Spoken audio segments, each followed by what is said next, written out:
I thought it would be neat today to go over the Xbox 720. What is that? Well, it's actually the code name and or the earlier version of what would eventually become the Xbox One. So let's dive into this, but first be sure to like the video. Subscribing is great as well. So we're going to have some documents behind me going over exactly what I'm talking about. But essentially, the working code name for the Xbox One, or the kind of initial chat, the plotting of this particular console, it was indeed called the Xbox 720, which is kind of hilarious and wouldn't have been the best of names for the Xbox console at the time, considering they were having huge issues where basically the Xbox One was playing everything at 720p and the PlayStation 4 was doing everything at 1080p. So it would have been even more of a nightmare for the console at the time, which is kind of funny. So these documents kind of re-leaked recently. They were leaked like a decade ago, so there's something we've already seen in the past. But I thought it would be cool to talk about if you didn't see them and just kind of go over what exactly they are. So first up, why do we need a next-gen Xbox in 2013? Well, the projection for Gen 7 is that the console business will decline in that particular year. There's growing threats from Apple TV, and Google TV. So kind of they were seeing multimedia devices starting to grow and being like Xbox is being threatened by this thing. Because the 360 in its later years really was focused very largely on Netflix, media content. That's what kind of was driving them as they went towards this next generation.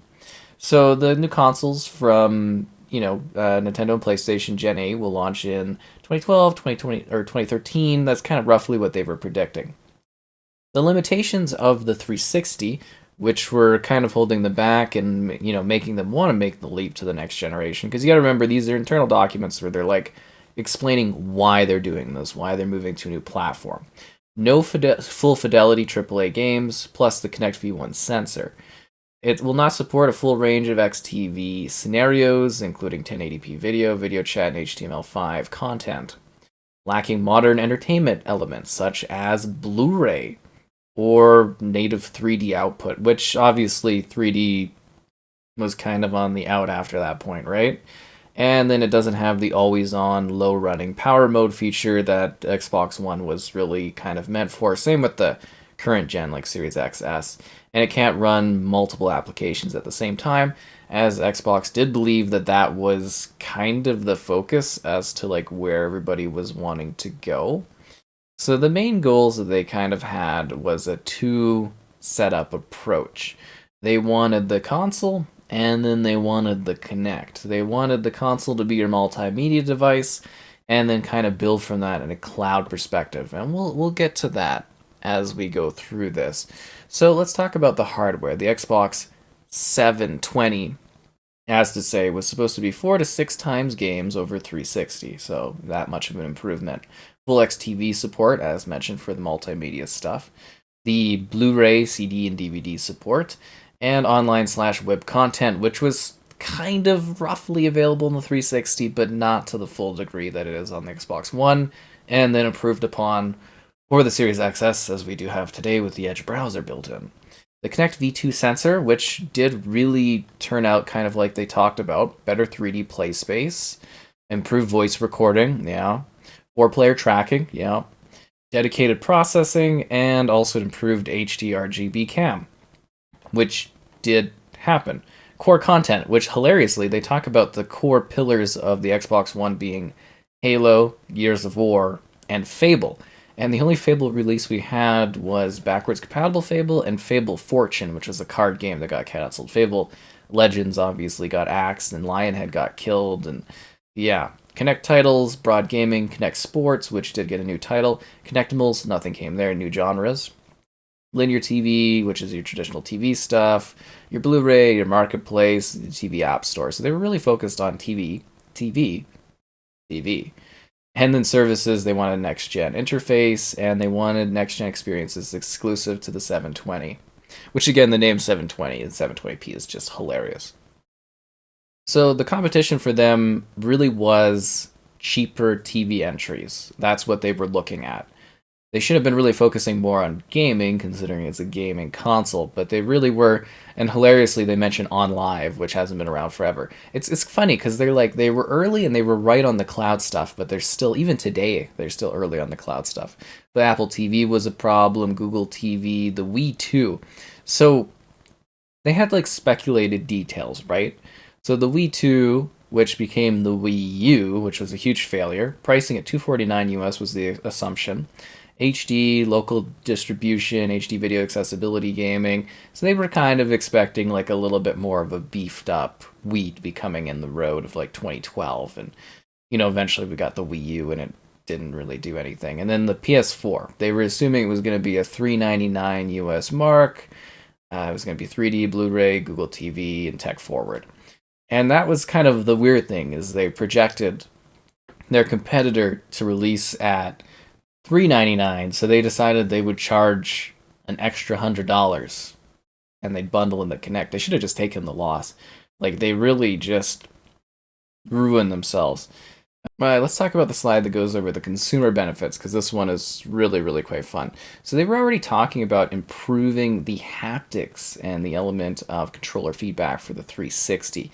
There was an idea where they wanted a next generation TV/web on your 360 and a new haptic controller, which I think is fascinating as we did eventually get that early on the Xbox One, but it wasn't a feature that was made for the 360. 2013, the next generation entertainment one box. Xbox One.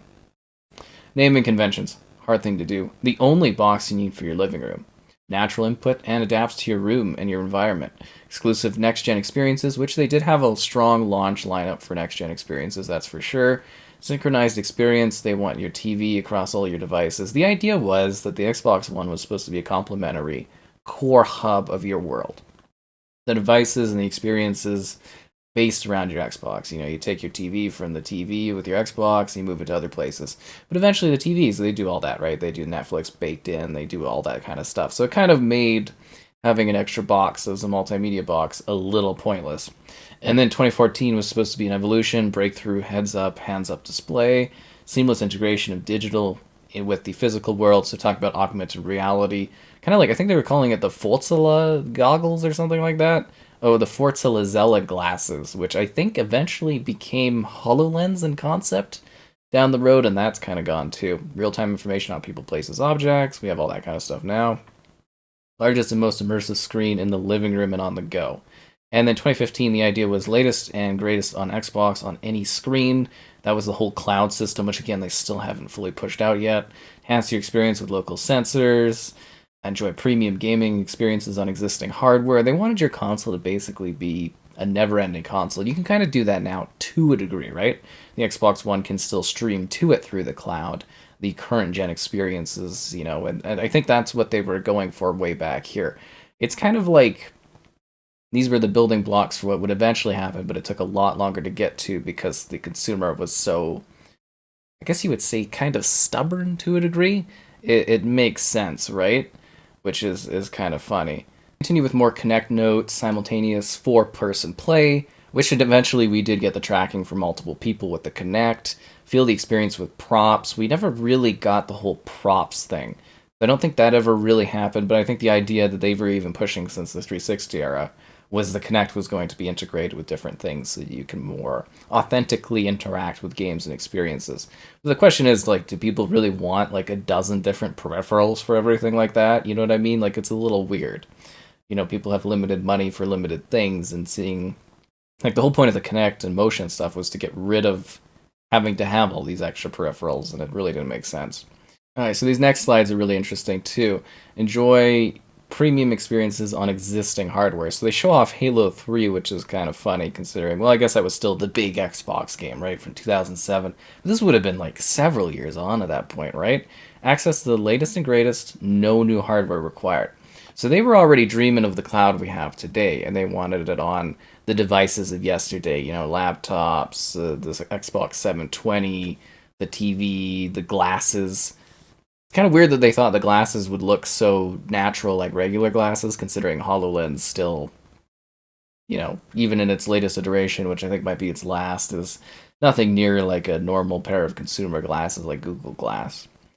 So I get the sense of never needing to upgrade hardware again. That's already in execution. You can already kind of do that with the Xbox One, like we've mentioned, which I think is rather fascinating. All your entertainment instantly from the cloud. So we still kind of don't have that. I mean, we have a Series X blades being used. That's where it's all drawing from. But the idea was you were supposed to experience your TV, your movies, everything like that on any device using Xbox. So everything was supposed to be integrated there.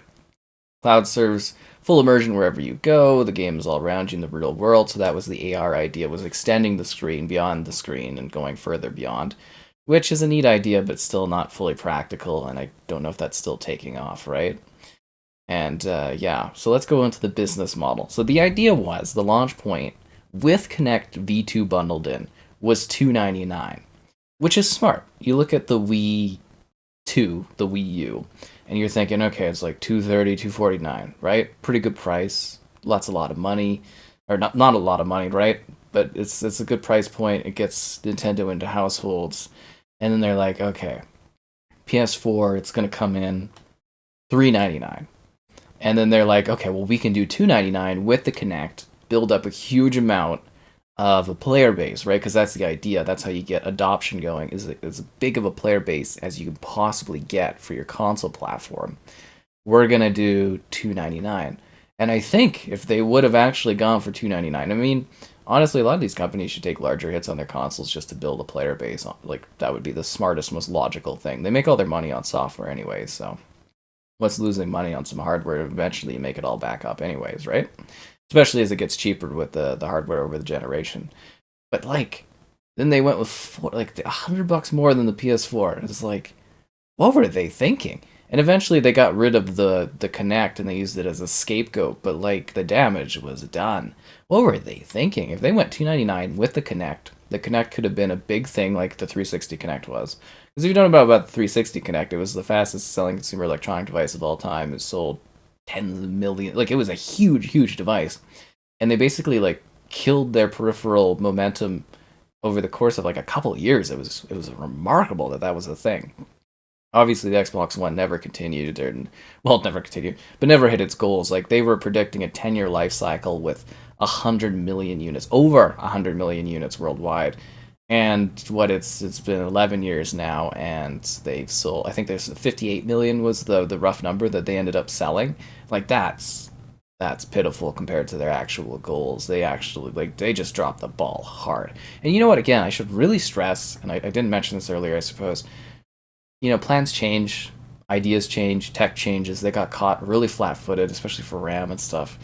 And the ideas here are now being executed, kind of, and we're still not fully there. But I think this plan that they had then is still the plan they're going towards now.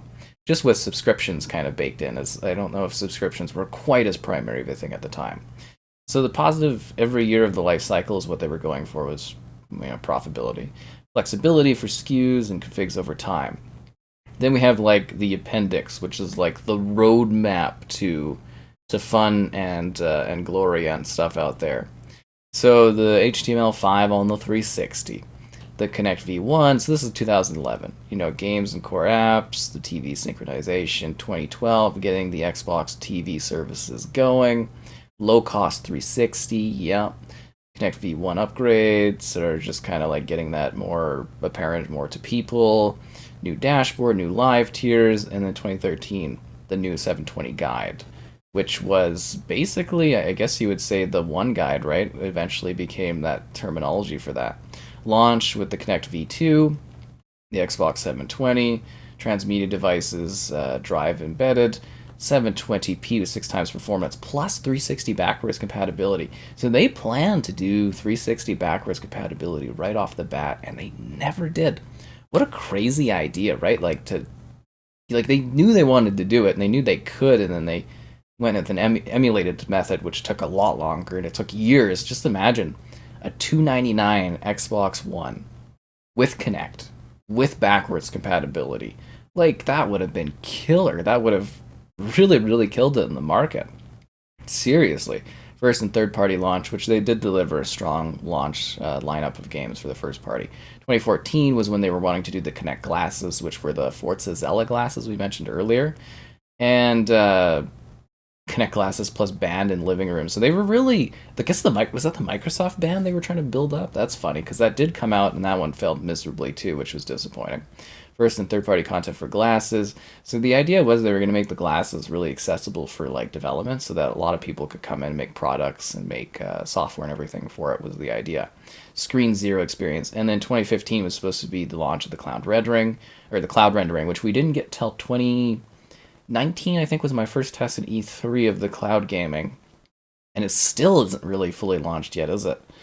Yeah, always connected glasses, cloud rendering, and then more surfaces. They were really pushing the glasses technology. I don't know why they thought AR would be that big of a thing that early on. Like that just seems crazy to me that that was the concept of what they were kind of trying to achieve for that sort of thing. Like that kind of blows my mind that that was even the concept at the time, that the glasses were going to be this big thing of the future, and we never even got anything like that. Where's my Forza glasses? Seriously.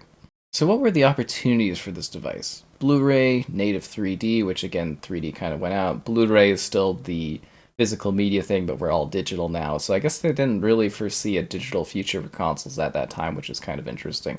Video acceleration for high quality data and HD. Higher quality HD, full playback, idle, streaming, standby, which are all features we have today. The next-gen AAA games with a 4 to 6 times improvement over the 360.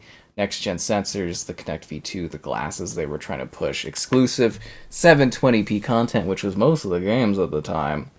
And concurrent applications going off at once. So the idea of like the Snap feature was a big thing that they wanted to do, and they did, and then they eventually got rid of it. I miss Snap. It was a cool idea. Kind of like picture-in-picture, right?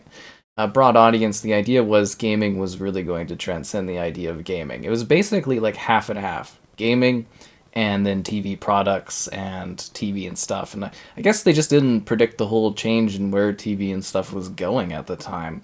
Media hub, quiet, cool greens, so good for the planet, video marketplace, music marketplace. You're all media hub around Xbox. Right, because they had the Xbox Music, Xbox Video, and they were making the Xbox TV department, and that all kind of fell through. Bit of a shame on that one. Scale the business. They wanted console, but then they also wanted like embedded TV stuff, which we do have now with the Samsung TVs, right, with the Xbox Cloud Gaming. Slates, phones, glasses, all kinds of stuff for just kind of expanding the scope of their particular market for this experience being something that you could enjoy past the console. It makes a lot of sense where they were going and what they were looking towards. And I think that's really quite interesting, and they just didn't really fully get there yet, which is fascinating. 2013 experience ideas. What you should be able to achieve in 2013 with the device at its launch. It should not be possible to play on the 360, so that's the goal. The games that you get for your Kinect V2 or for your Xbox 720 should not be something that's possible on the 360. It should not directly be possible on current-gen competitor platforms, the Wii, the PS3, Plus Move, and any of the TV setups like Google TV and whatnot. The experiences should not pick any obvious competitor next-gen scenarios, unless we think we can do something better than they can. So they wanted to be different and unique. It should not require the glasses or any cloud processing, because that's something that's supposed to be layered in post-2013. Cloud being way post 2013, and glasses, of course, never happening for the gaming perspective, which is a bit of a shame for sure. I think that was kind of a missed opportunity to see what that was going to be about. That would have been crazy, but I mean, obviously the foundation didn't even land, so that's not going to happen, right? So anyways, I hope this document and going over it was kind of interesting from the perspective of the Xbox 720, what it was going to be, what it eventually became with the Xbox One. I think, personally, if they had gone with the lower price point, I think the generation would have been very different. Had they gone with the extra layering for the 360 backwards compatibility right off the bat, we'd probably have way more games compatible from 360 and, well, I don't know if original Xbox would have happened, I guess, because that would have been a different layering on that. Well, I guess you could have relied on 360 existing backwards compatibility. I think we would have had a lot more backward compatible games had they gone in this initial direction and not changed it. Obviously, the TV became even more of the focus. They did have a strong lineup for the Xbox One, which is what the 720 eventually became, obviously. So it's kind of neat to look through this and kind of get an idea of where they were headed, where they were wanting to go, what their goals were. These documents, obviously tell a glimpse in time of what they were trying to plan, what they were trying to figure out, because it takes a generation to plan another generation. And I think that in itself is quite fascinating, as we never really or rarely ever get to see these documents. We got a similar one for the Series XS and beyond from like the FTC, kind of quarter case where Microsoft leaked that themselves, which was funny. But yeah, it was kind of neat just to kind of go through what their vision was. I feel like there's an alternate history where maybe the Kinect wasn't a scapegoat for the gen. Maybe they actually made that work. They brought in better value than the price they set, and they didn't doom themselves like they really did. And yeah, I think it would have been a very, very different generation. They probably could have superseded the Xbox 360, but there were other issues, obviously, the DRM stuff. Obviously, the way they promoted the console initially, the way things were handled, the release of it, the changing plans right off or like right away, and not like right before the bat was coming out to play, and yeah, it was a nightmare of misinformation, misguided knowledge, and information not getting across properly, and them doing really bad PR, I think, along the way too. What a nightmare that whole situation was, and it plagued them the whole generation. They never recovered, but kind of fascinating to look back on what could have been a $299 Xbox 720 with glasses that you have augmented reality experiences connected to the cloud, with the big games, with the focus on TV and backwards compatibility. It would have been a really neat console, and it's a shame that it kind of got there later on, but in a way that kind of damaged it to the point that it never really recovered. So that was fascinating. I hope you enjoyed. Again, liking the video is great, subscribing is great as well, and I'd love to hear your thoughts on the Xbox 720.